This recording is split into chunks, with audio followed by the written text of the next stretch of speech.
Hello student, today we are discuss geometric progression, GP, geometric progression.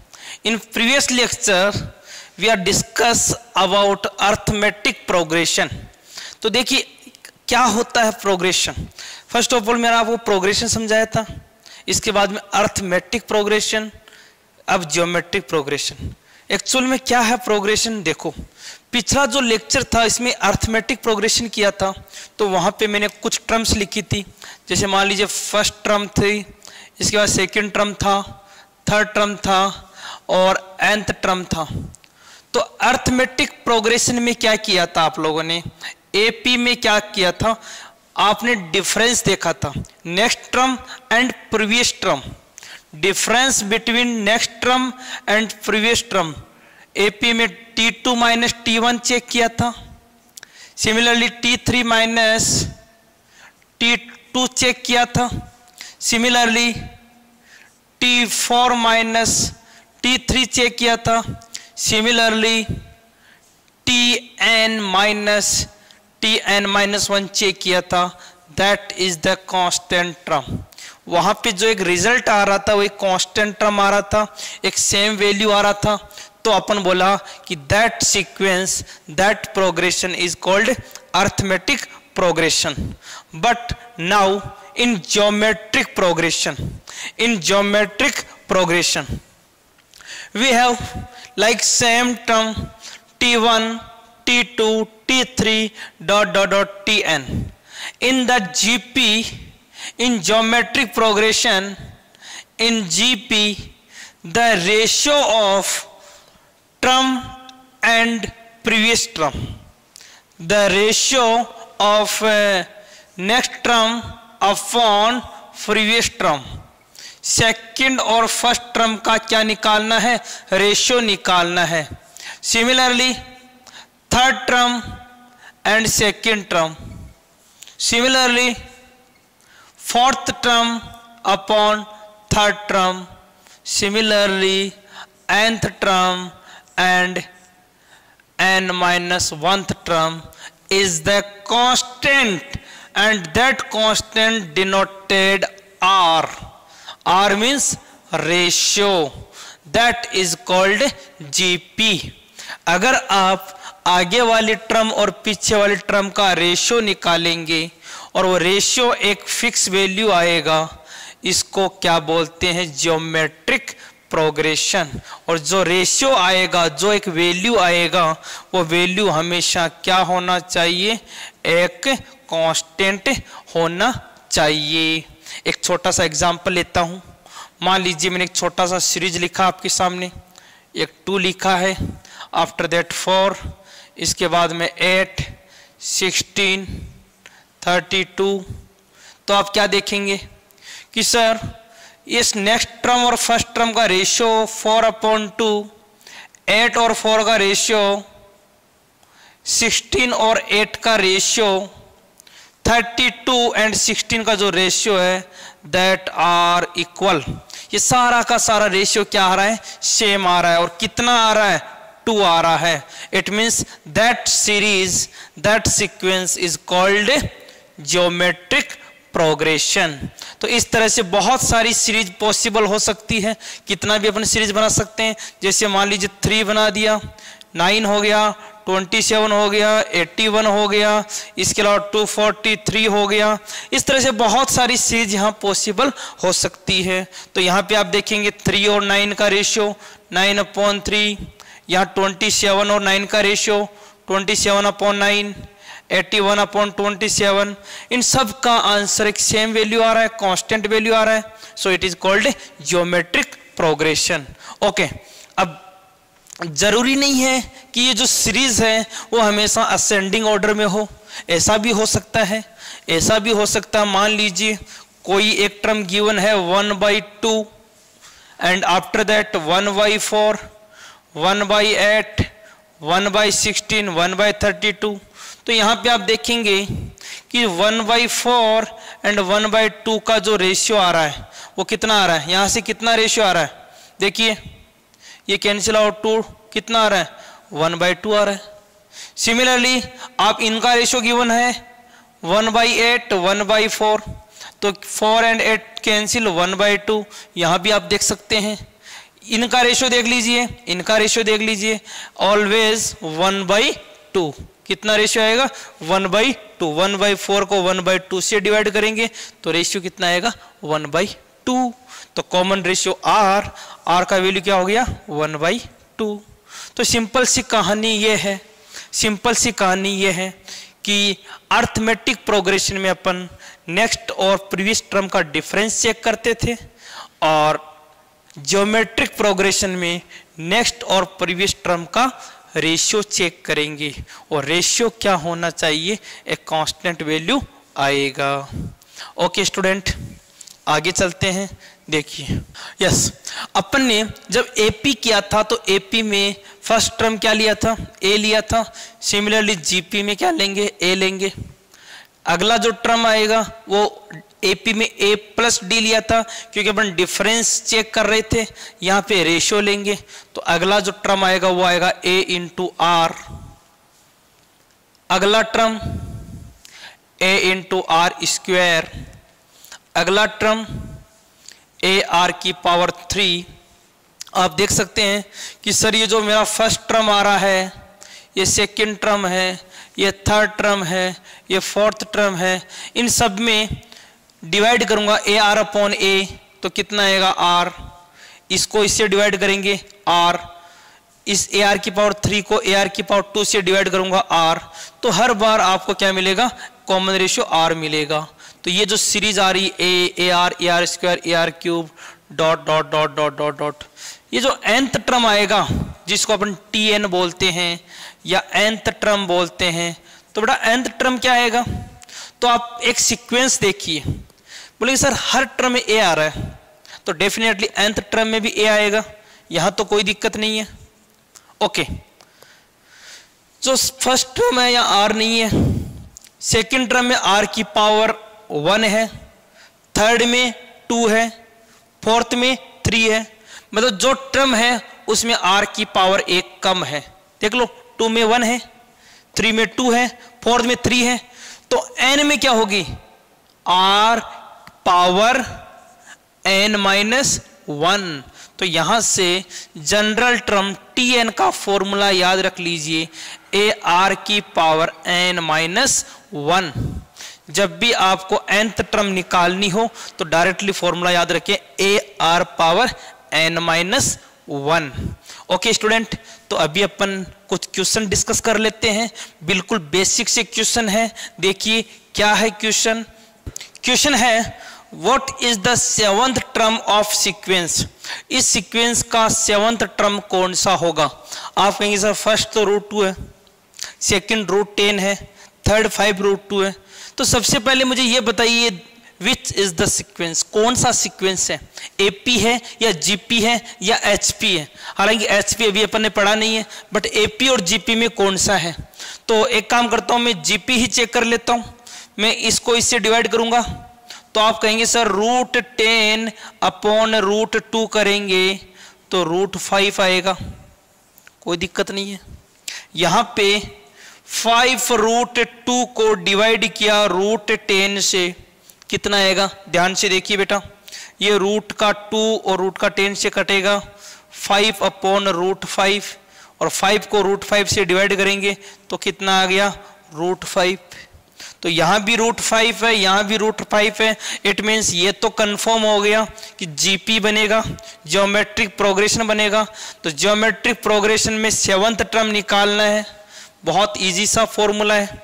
आप कहोगे sir nth term निकालना है तो n-1 लिखते हैं, 7 निकालना है तो 7-1 लिख देंगे, सिंपल सी कहानी है। तो T7 का फॉर्मूला क्या हो गया, ए आर की पावर 6, 7-1 6 हो गया। ए मतलब फर्स्ट टर्म रहेगा, फर्स्ट टर्म कितना बेटा √2, तो आपका यहाँ पे आएगा √2 आर। आर कितना आ रहा है बेटा, आर आया था रेशियो √5, तो √5 की पावर 6। ओके, आंसर में मैच करेंगे ऑप्शन में, या तो यह आंसर होगा या इसको और सिंप्लीफाई कर लेते हैं। देखिए कैसे सिंप्लीफाई करेंगे। √2, ये 5 की पावर हाफ लिखी हुई है, हाफ और 6 मल्टीप्लाई होके कितना हो जाएगा 5 की पावर 3, और 5 की पावर 3 होता है आपका 125। आंसर आ गया 125 √2। तो ये हो गया आपको nth टर्म निकालने का फॉर्मूला। इसी तरह कोई भी टर्म आपको पूछ सकता है। ये तो मेरा फर्स्ट टाइप का क्वेश्चन हो गया, बिल्कुल इजी क्वेश्चन है और ऐसे क्वेश्चन आजकल एनडीए में नहीं पूछते। ओके, सेकंड जो क्वेश्चन है, सेकंड टाइप है, उसमें क्या है बेटा, आपको nth टर्म गिवन होगा और ये पूछेगा कौन सा टर्म है, n का वैल्यू बताइए। तो ऐसा क्वेश्चन भी अभी अपन कर लेते हैं। देखो यस स्टूडेंट, यहां पे बोला है if the first term of GP is 5, मतलब आपको a का वैल्यू कितना गिवन है 5। Okay, and common ratio r be -5, r का वैल्यू क्या है -5 गिवन है, कोई प्रॉब्लम नहीं है। देन विच टर्म इज 3, 125, कौन से नंबर पे 3, 1, 2, 5 मतलब 3125 आएगा। तो मुझे पता नहीं है तो मैं कह दूंगा nth टर्म पे आएगा। ये लो, मुझे पता नहीं कौन से टर्म पे आएगा तो मैं क्या मान लिया nth टर्म पे आएगा। ओके बेटा, nth टर्म का फॉर्मूला होता है AR पावर n-1 और nth टर्म कितना है 3125। A का वैल्यू गिवन है 5, R का वैल्यू गिवन है -5, पावर n-1 इक्वल टू 3125। कोई प्रॉब्लम नहीं स्टूडेंट, 5 कैंसिल होगा 3125 से, तो देखिए -5 पावर n-1 कितने टाइम कैंसिल हुआ, देखिए 5 6 जा 31, 625 करके देख लेंगे आप।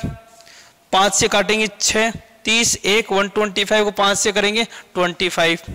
अब देखिए ये जो 625 है इसको 5 की पावर कितना लिख सकते हो, 5 की पावर 4 लिख सकते हैं। 5 की पावर 2 25 होता है, 5 का पावर 3 125 और 5 की पावर 4 625। आप 5 की पावर 4 लिखो या -5 की पावर 4 लिखो, कोई प्रॉब्लम नहीं है, बिकॉज माइनस पे इवन पावर लगाने से कोई फर्क नहीं पड़ता। तो ये 625 को रिप्रेजेंट करता है और लेफ्ट हैंड साइड में है -5 टू पावर n-1। आप कहेंगे सर इन इक्वेशन बेस और सेम, दोनों बेस क्या है सेम। जब बेस सेम है तो पावर्स भी डेफिनेटली क्या होनी चाहिए सेम होनी चाहिए, बिकॉज इक्वल का साइन है। It means n-1 equal to 4, n equal to 5। कहने का मतलब फिफ्थ टर्म जो है वो क्या होगी आपकी 3125 होगा। एक ऐसा सीरीज जिसका फर्स्ट टर्म 5 है, कॉमन रेशियो -5 है, उसका फिफ्थ टर्म जो है दैट इज 3125। ध्यान दीजिएगा बेटा, इस टाइप के जो क्वेश्चन आएंगे यहाँ पे आपको यही देखना है कि इधर जो बेस बन रहा है वही बेस इधर बनना चाहिए, बिकॉज n का जो वैल्यू आएगा वो डेफिनेटली कोई ना कोई इंटीजर आएगा। तो आपको हमेशा यहाँ पावर्स का पता होना चाहिए कि इस बेस का कितना पावर ये बनेगा, या फिर आप लॉग से कर सकते हैं, बट लॉग में आपके और टफ पड़ेगा। इससे बेटर है कि आप कोशिश कीजिए कि ये किसका पावर बन सकता है, और अगर पावर्स आपको पता है तो बेटा इजीली आप दोनों में कंपेयर करके कर सकते हैं। तो ये था आपका सेकंड टाइप का question. Okay, now third type का क्वेश्चन। थर्ड टाइप में क्या होगा कि आपको पर्टिकुलर 2 टर्म गिवन होगी कि पीथ टर्म ये है, क्यूथ टर्म ये है, nth टर्म क्या होगी। तो देखिए ऐसा क्वेश्चन भी कर लेते हैं। देखो yes, in that question if the 10th term of GP is 9 and 4th term is 4, then 7th term. Actually given है 10th term, we know the 10th term is AR9 because the power is always less than 1 and 10th term is 9. Okay, the 4th term it means AR power 3, that are 4, it is 4, and find 7th term, it means AR power 6. I want to AR power 6. Okay student, now solving that and find value of a and r. How to find a and r? तो देखिए, मान लीजिए suppose that is the first equation, it is the second equation. Equation first divide by equation second. Equation first divide by equation second. First को second से divide करेंगे तो a से ए cancel हो जाएगा. आर की पावर 9 है, आर की पावर 3 है, तो बन जाएगा आर की पावर 6. क्या बन जाएगा बेटा? आर की power 6 equal to 9/4. 9/4. A r की पावर 9, ए आर की पावर 3 डिवाइड किया तो ए से कैंसिल हो गया. आर की पावर 9 अपॉन आर की पावर 3, तो आर की पावर 6 इक्वल टू 9/4. ओके, ये आर की पावर 6 का वैल्यू तो आ गया. अब आप ए का वैल्यू कैसे निकालोगे बेटा? ए का वैल्यू तो चाहिए, बिकॉज अपन को जो टर्म चाहिए 7, तो उसमें ए आर की पावर 6 चाहिए. तो आर की पावर 6 तो रख देंगे, ए कहां से लाओगे? तो एक काम करते हैं बेटा, अगर आर की पावर 6 9/4 है तो बेटा आप मेरे को ये बताइए आर की पावर 3 कितना हो जाएगा? तो आप कहोगे सर 3/2. कोई दिक्कत नहीं है, दोनों तरफ स्क्वायर रूट ले लिया. आर की पावर 6 का रूट किया तो आर की पावर 3 हो गया और इसका रूट हो गया 3/2. अब आर की पावर 3 का वैल्यू यहां रखेंगे इक्वेशन 2 में, तो इक्वेशन 2 से क्या आ गया वैल्यू? देखो ये आ गया a 3/2 इक्वल टू 4, और a का वैल्यू कितना हो गया यहां से? 8/3. a का वैल्यू 8/3 आ गया, r की पावर 6 का वैल्यू आ गया, तो आपका फाइनल आंसर कितना आ जाएगा? 8/3 इंटू r की power 6, that is 9/4. That is 9/4. The answer will be 4 2 जा 8, 3 3 जा 9. Answer will be 6. तो आपका 7th टर्म कितना मिल गया? आपको 6 मिल गया. तो यहां थोड़ा सा कैलकुलेशन आपको आना चाहिए कि डिवाइड कैसे करते हैं, पावर्स को कैसे कंपेयर करते हैं, कैसे पावर्स को सिंप्लीफाई करते हैं. ये बिल्कुल आप जो 7th 8th क्लास में पावर्स के जो रूल पढ़ते हैं उन्हीं बेस पे है, तो आप इजीली कर सकते हैं. तो बेटा ये था आपको nth टर्म से related question. Okay student, in next class we are discuss the sum of n term and sum of infinite term. Yes student, one more question. The third term of a GP is the square of first term. It means there is the relation between third term and the first term. Question is given, the third term is the square of first term. कहने का मतलब first term और third term में एक relation है. Third term जो है वो फर्स्ट टर्म का क्या है? एक स्क्वायर गिवन है.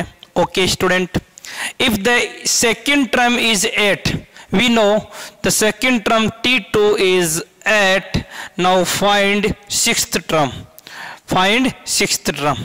ये क्वेश्चन गिवन है. Okay, first of all the given relation t3, तो t3 को हम लिखेंगे a r square, because power is always less than 1. And t1 it means first term a then a square. Okay, and t2 we know that t2 is a r, that are 8.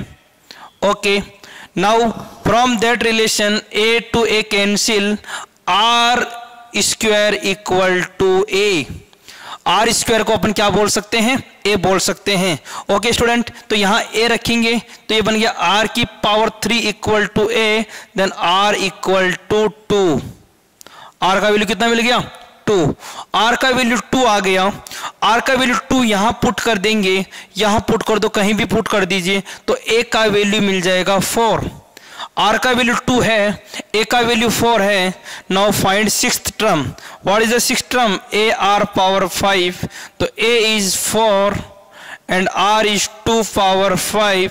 The 2 power 5 it is 32 and 4.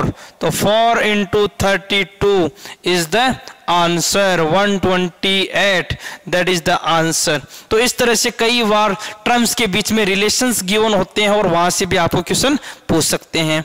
Okay, एक और question लेते हैं, देखो। Yes, that question fifth term of A GP is 2। In question fifth term is given T5 equal to 2 and the product of 9 term, अगर यहाँ पे 9 जो terms given है इनका आपको प्रोडक्ट निकालना है। अब आप कहेंगे सर 9 टर्म कैसे लिखेंगे? A R square, A R power 3, A R power 4, A R power 5, A R power 6, A R power 7, A R power 8, कितना हो गया? 1 2 3 4 5 6 7 8 9। इन 9 पावर का प्रोडक्ट, तो इनको जब मैं मल्टीप्लाई करूंगा, सब टर्म्स को मल्टीप्लाई करूंगा, तो बताइए ए कितनी बार आ गया? 9 टाइम, तो ए की पावर 9 हो गया। आर देखिए, अब आर को अपन मल्टीप्लाई करेंगे तो आपने एक रूल पढ़ा पावर्स में, बेस सेम है, पावर्स को अपन ऐड कर देते हैं, तो आर कितना हो गया? देखिए 8 और 7 15, 15 और 6 21, 21 और 5 26, 30, 33, 35, 36। आर की पावर कितना हो गया? 36। तो एक तरह से अपन ऐसा बोल सकते हैं ए आर की पावर 4 की पावर 9, बिकॉज ए की पावर 9 और आर की पावर 36। ये आपको फाइंड करना है। गिवन है T5, बेटा T5 का मतलब होता है ए आर की पावर 4, इसका वैल्यू कितना गिवन है? 2, और ए आर की पावर 4 की जगह 2 रखेंगे तो क्वेश्चन हो गया 2 की पावर 9, और 2 की पावर 9 होता है 512, 512। अब आप कह रहे हैं सर आप ऐसे मल्टीप्लाई करेंगे तो बहुत टाइम लगेगा, तो स्टूडेंट्स बता देता हूं आपको, 9 टर्म का प्रोडक्ट करना है तो ए की पावर 9 तो डेफिनेटली आएगी, और आर जो आ रहा है वो 1 से लेके 8 तक का आपको एडिशन करना आना चाहिए। मैं आपको बता दूं एन टर्म का समीशन होता है n + 1/2। आप इससे भी यहां से कर सकते हैं। n हो गया 8 और 8 9/2, यहां से हो गया आपका 36। डायरेक्टली भी आप कर सकते हैं, ये वाला फॉर्मूला अभी आपको पढ़ाया नहीं है, आगे अपन करेंगे। तो बेटा ये थे nth टर्म से रिलेटेड क्वेश्चन। ओके, आज के लिए इतना ही करेंगे। नेक्स्ट लेक्चर में अपन ज्योमेट्रिक प्रोग्रेशन जो है इनका समीशन कैसे निकालते हैं, सीरीज nth टर्म की बजाय इनफाइनाइट तक जाती है तो अपन समीशन कैसे निकालते हैं, ज्योमेट्रिक मीन कैसे निकालते हैं, इसके अलावा और भी बहुत से क्वेश्चन बनते हैं यहाँ से, वो सब अपन करेंगे। अभी के लिए इतना ही। Thank you. जय हिंद, जय भारत।